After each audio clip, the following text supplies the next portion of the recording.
The address of this is 6516 Oleaster in Jacksonville, Florida.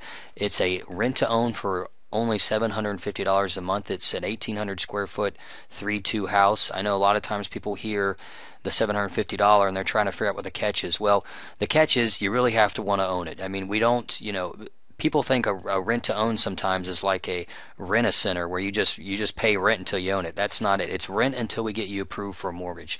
Thing is our company's been helping people get approved for mortgages for the past 6 years. As long as you have a job and you make money and you can afford it, there is a path for you to own a home. The biggest impediment in most people's lives is just they don't understand that there is no blacklist of people that just can never own a home. The people that own homes are the ones that want to figure out what they need to do to get so. Again, as long as you have a job and you make money, there is a path to own a home, and we can show people that. And we certainly have an incentive to do it if you're in one of our properties. So if you want to buy a house or, don't really know what the next step is, fill out this form and we'll tell you exactly what it's going to take for you to own this home. The thing I always tell people is what makes the house special isn't the fact it's got a huge backyard, 1,800 square foot, which is a big house. It's all brick, totally renovated down to the receptacles and light switches. That's not really what it is. It's when someone gets approved to buy this house, that's what their mortgage payment's going to be. We set the rent in line with the mortgage payment to kind of shock people and go, man, taxes, insurance, everything, I can own a house for this much, instead of this house would easily rent out for $1,100 or $1,200. And we're looking for people that's really annoying to work.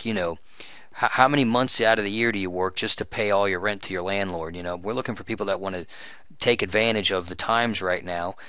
We'll help them get approved for a loan. You'll get an interest rate between 3 and 3.5%, and that's what a house costs when rates are that low. So if you have a job, you make money, you report that money to the IRS, fill out this form. I'll tell you exactly what it's going to take for you to own this home. Okay, this is something I have everybody do, especially people who are, it's very good to be excited. There, most places right now you end up paying less for a mortgage than to rent the same property. And that is something to be excited about, but that just is not the whole story. People don't realize, even, very smart, educated people really don't realize the effects of just owning something and building equity as compared to renting. And a lot of people just don't realize that renting is, they really don't add it up. They just feel like they're paying $927 a month, but over time they're just killing their financial situation. This is a government website I send people to. It's ginniemay.gov. It's got a rent versus it's a calculator that compares. You can put your situation in here. Would I be better off buying or renting? I know most people think, oh, I know I'm going to be better off buying, but they don't realize by how much. This is a situation that just walked in my door. We've just sold a home to them this week. They're basically paying $927 in rent, and we're comparing that to a $100,000 house. Just keep in mind, right now, with taxes, insurance, everything out the door, your payment per $100,000 right now is around $700 a month. And there are places where you can get 0% down. The most that you'll ever really have to put down is 3.5%, so $3,500. Not very far off from first and last month's rent. Regular loan. The thing that people don't realize, there are no like 6 or 7% interest rates. You either get qualified for the best one or you don't get anything. Those are some new regulations that came out. So this is what we have: people that can't get approved for a loan at 4 different banks come to us. Then we can get them the same rate as if it's not like we barely get them approved for a 7% rate. Everybody gets to enjoy the same low rates, which is what is the key that makes all this worthwhile. This guy just said he's going to stay in his home for 10 years. You can play with this, make it more or less. Long story short, right now if you go to look at the home prices, they say they're going by 1.6 to 1.7% appreciation. Doesn't even matter. I just threw that in there. That's less than inflation. But when you compare this guy's financial situation over the next 10 years, how much better off is he going to be?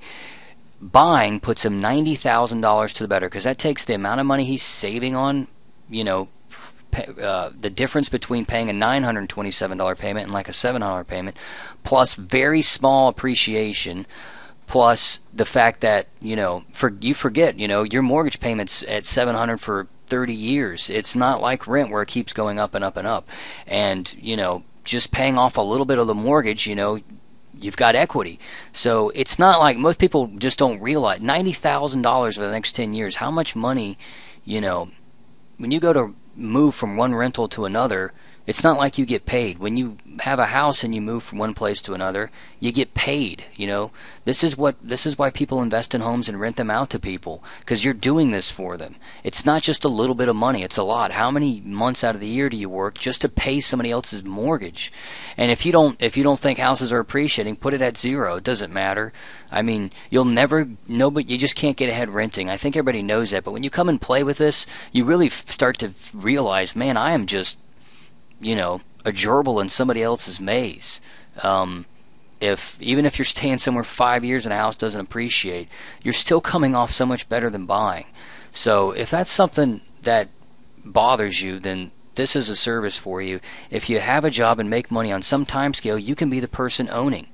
Like we tell people, there's no blacklist of people that just can't ever own a house. It's just a matter of, do you want it? And if you come and look at these numbers, it's worth fighting for. How hard is work? I mean, how fun is work? If we go to work 5 days a week, 50 weeks a year, why don't we spend a couple hours a month and get our credit right so we can buy a house and take advantage of this? If that's you, please, let us know. Let us help you get a home. If not, you really need to spend some time playing at this site, or you're just going to be the guy that can't get ahead, paying rent. You'll always be paying somebody else's bills. You want to turn that into an investment. Let us know. We can help.